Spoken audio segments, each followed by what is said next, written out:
Channel को subscribe करो पहले। हाँ जल्दी करो, मुझे पता है कि आप लोग नहीं करते हो, वीडियो देखते हो लेकिन सब्सक्राइब नहीं करते। ये लाल कलर का बटन नहीं से दबाओ, जल्दी दबाओ, जल्दी दबाओ, फिर मैं शुरू करूँ। दबा दो जल्दी, दबा दिया, घंटी भी दबा देना। कहानी की शुरुआत होती है एक ऐसे मंजर से जो ईशा और सूरज की पूरी दुनिया को हिला देगा। अब कहानी में सिर्फ प्यार या गलतफहमियां नहीं, बल्कि रिश्तों की ऐसी क्रूर सच्चाई सामने आने वाली है जिसकी उम्मीद किसी ने भी नहीं की थी। सूरज का गुस्सा आज अपने चरम पर था। वह वो सूरज नहीं था जो हमेशा शांत, संयमी और अपने पिता की आज्ञा को धर्म समझकर मानने वाला बेटा था। आज उसके अंदर तूफान उठा हुआ था और उसी तूफान में वह एक ऐसा कदम उठा लेता है जो उसके पूरे जीवन के संस्कारों के खिलाफ था। जी हां, सूरज ने बिंदिया को एक जोरदार तमाचा मार दिया।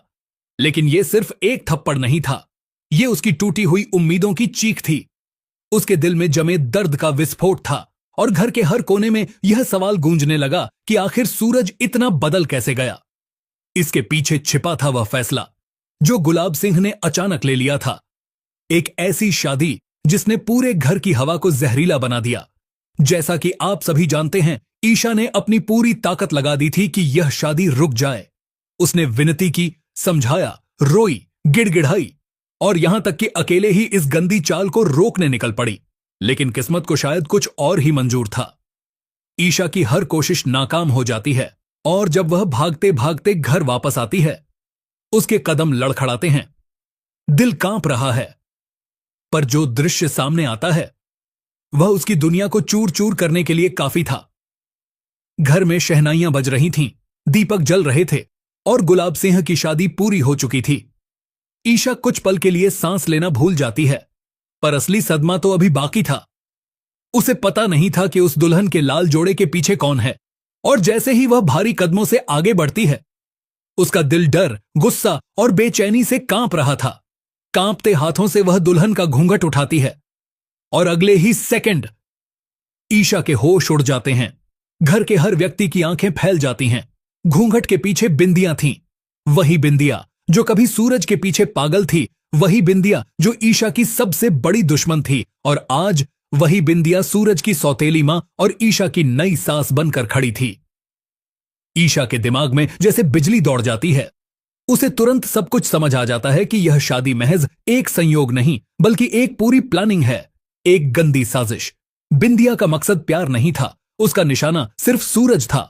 वह जानती थी कि सूरज अपने पिता की हर आज्ञा मानता है, और अगर वह गुलाब सिंह की पत्नी बन जाएगी तो रिश्ते के नाम पर सूरज को उसके सामने झुकना ही पड़ेगा।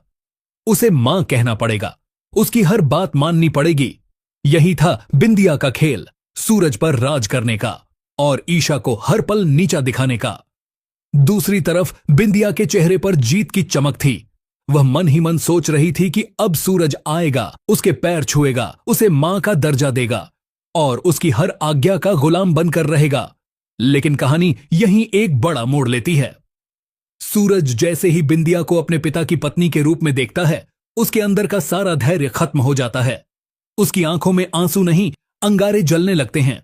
बचपन की दोस्त बिंदिया इतनी गिर सकती है, यह उसने कभी सोचा भी नहीं था। और तभी उसका सब्र टूट जाता है।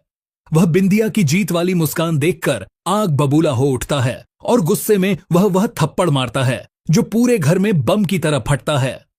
यह रिश्ता मेरे लिए पवित्र नहीं, बल्कि एक साजिश है, एक छलावा है। सूरज की आवाज कांपती है, लेकिन शब्द पत्थर की तरह ठोस। बिंदिया का चेहरा उतर जाता है। वह नहीं समझ पाती कि सूरज उसके सामने झुकने के बजाय उसके खिलाफ खड़ा हो गया। यहीं से शुरू होती है तीनों की असली जंग, ईशा की, सूरज की और बिंदिया की। और दोस्तों, अब इस घर में जो होने वाला है वह न प्यार होगा, न तकरार, बल्कि एक ऐसा धमाका जो पूरे परिवार की नींव हिला देगा।